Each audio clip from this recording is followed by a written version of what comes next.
안녕하십니까? 꿈마을 사랑방에 오심을 환영합니다. 이 시간은 내 삶의 의미는 무엇인가? 정신과 의사이신 이시영 박사님과 심리상담가이신 박상미 교수님의 대화록입니다. 우울증을 극복하는 최고의 처방전, 박상미 교수님. 요즘 한국 경제가 IMF 때보다 더 힘들다고 합니다. 경제가 어려우니 사람들 마음이 더 팍팍해지는 것 같습니다. 제가 미혼모 단체를 돕고 있는데 예전에는 아기 옷을 나누겠다, 쌀을 지원하겠다고 마음을 전해오는 분들이 많았는데 요즘은 정말 드물어요. 이시영 박사님, 경제가 많이 어려운 것 사실이죠.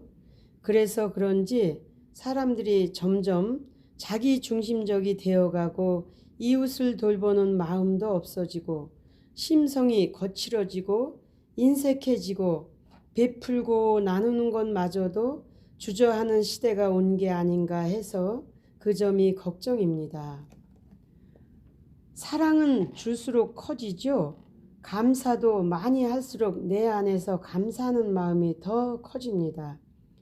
이런 시대일수록 남에게 베품으로써 기쁨을 얻는 이타적인 심성이 필요해요.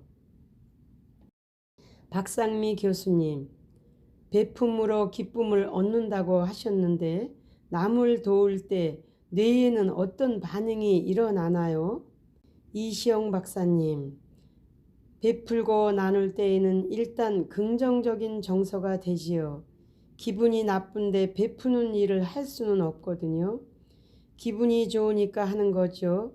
뇌 속에 후대 상피질이라는 곳이 있는데 그 아래 쾌락 중추가 충족이 될 때 도파민이라는 물질을 분비를 해요. 기분이 좋아지죠. 베푸는 것도 일종의 욕심이거든요. 구세군 냄비에 적은 돈이라도 집어넣고 나면 뭔가 마음이 가벼워지잖아요. 박상미 교수님, 우울증이나 무기력으로 약을 처방받아 먹는 것보다 훨씬 도움이 될 것 같은데요.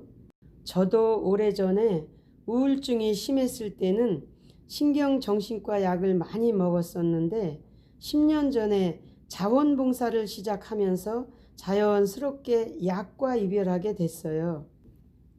도파민이 생성되면서 치료에 도움을 준 걸까요? 이시영 박사님, 병실에 장기 입원 환자들이 시간이 흐르면서 다른 환자를 도와주기 시작하는 때가 와요. 그 환자의 상태가 그때부터 본격적으로 좋아진다는 연구 결과들이 많이 나와 있어요. 나도 아직 아프지만 남을 도와줄 수 있다는 것 자체가 기분을 좋게 만드는 거예요. 다른 환자에게 음식을 나눠주고 추울 때 담요를 덮어주고 아파서 힘들어할 때 곁을 지켜주는 걸 보면 그렇게 베푸는 환자가 많이 좋아지는구나 하는 것이 눈에 보일 정도예요. 박상미 교수님, 제가 장애인 단체와 활동을 하면서 사고로 하반신 마비에 후천적 장애를 입으신 분들을 만난 적이 있어요. 그런데 다들 내가 할 수 있는 게 하나도 없다라고 하시면서 우울증과 무기력으로 괴로워하셨어요. 그래서 청각장애인들에게 책 읽어주는 자원봉사를 부탁했거든요. 그랬더니 봉사를 시작한 분들은 우울증이 없어졌어요. 우울증이 심한 사람들을 위한 좋은 치료법 중 하나가 봉사를 하는 것이더라고요. 로고 테라피가 말하는 삶의 궁극적인 의미도 나와 주위 사람들의 행복을 창조하는 일이지 않습니까? 누군가를 위해서 나는 무엇을 할 수 있을까? 창조 가치를 실천하는 것은 우울증에서 벗어날 수 있는 가장 가치 있는 일인 것 같아요. 이시영 박사님, 봉사활동이 왜 좋으냐 하면 인간의 본성 중에 이타적인 심성이라는 게 있습니다. 남을 위해서 내가 뭔가를 베풀었을 때 그 사람이 좋아하는 모습을 보면서 자신이 더 좋은 마음, 이게 이타적인 심성이죠. 이런 이타적인 심성이 봉사활동을 통해서 자극이 되는 겁니다. 어떤 의미에서 인간의 봉사활동은 본능적인 행위에 가깝다고 볼 수 있어요. 아들이 수재민 구호 활동을 갔다가 돌아와서 얘기를 나눠보면 진흙밭에서 그 고생을 하고도 얼굴은 싱글벙글 웃고 있어요.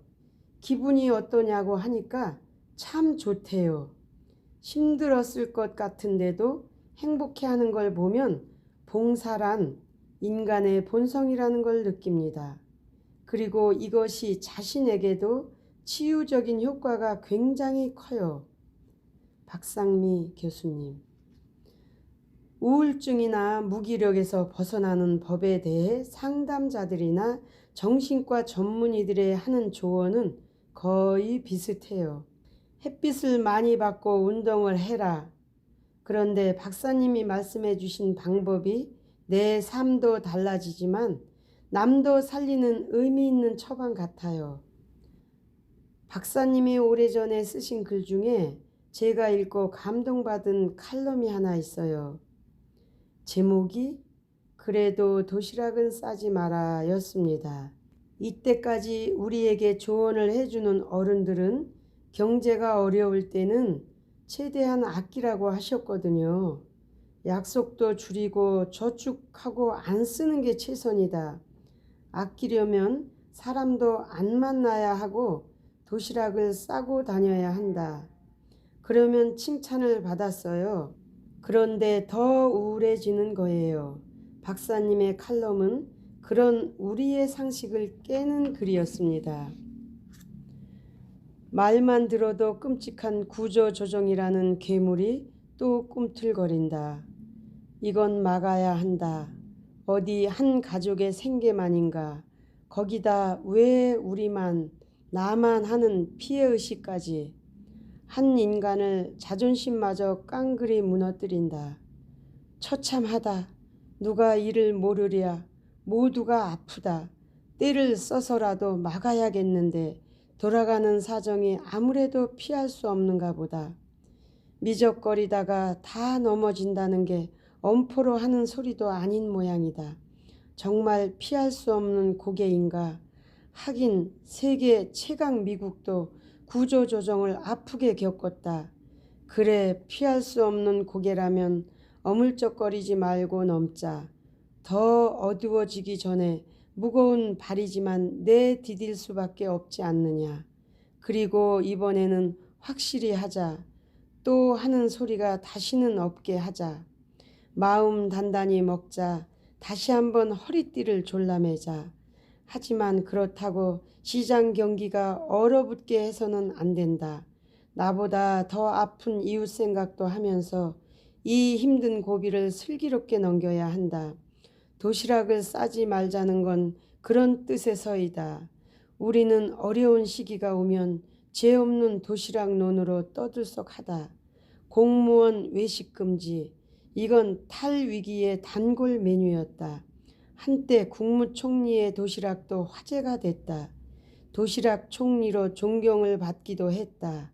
한 끼를 먹는다는 게 그만큼 어려운 시절이었다. 도시락의 역사 속에는 가난과 함께 눈물과 서름, 우리 민족의 애환이 서리서리 담겨 있다.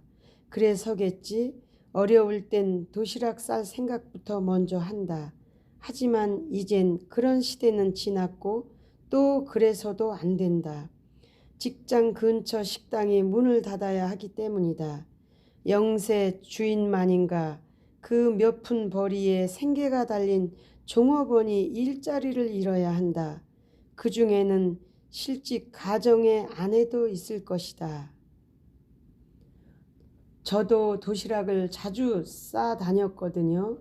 학교 근처에 식당이 없어진 것을 보면서 없어졌네 하고 말았는데 그제야 그래 손님이 떨어져서 가게 문을 닫았겠구나. 그 주인 아주머니가 실직 가정의 아내는 아니었을까? 빚은 지지 않았을까? 지금은 어디서 생계를 꾸리고 있을까? 걱정이 되더라고요. IMF 때 쓰신 글인데 오늘 읽어도 오늘의 울림이 있네요. 이시영 박사님, 지금 경제가 어렵다고 하지만 앞으로 더 어려워질 수도 있어요. 그런데 우리가 어려울 때 자꾸 자기 생각만 하니 시장이 얼어붙고 제대로 돌아가지 않아서 다 같이 더 어려워지는 거예요. 지난번 IMF 때 수입은 떨어졌지만 저축률은 깜짝 놀랄 만큼 올라갔어요. 그만큼 주머니를 닫았다는 거죠. 그래서 경제는 더 안 돌아갔고요. 펑펑 쓰라는 얘기가 아니라 절제는 해야 하지만 도시락을 쌀 내 형편보다 못한 이웃을 돌보자는 겁니다. 박상미 교수님, 내 삶에만 코를 박고 살면 누구나 외롭고 쓸쓸하고 삶의 의미를 찾는 건 더 어려워져서 인생이 허무하다는 생각에 빠지게 됩니다. 연민의 감정을 가지는 것, 이웃과 연대의식을 가지고 남을 보살피는 마음으로 살 때 내 인생도 훨씬 가치 있는 인생이 되는 것 같아요. 행복은 덤으로 따라오게 됩니다.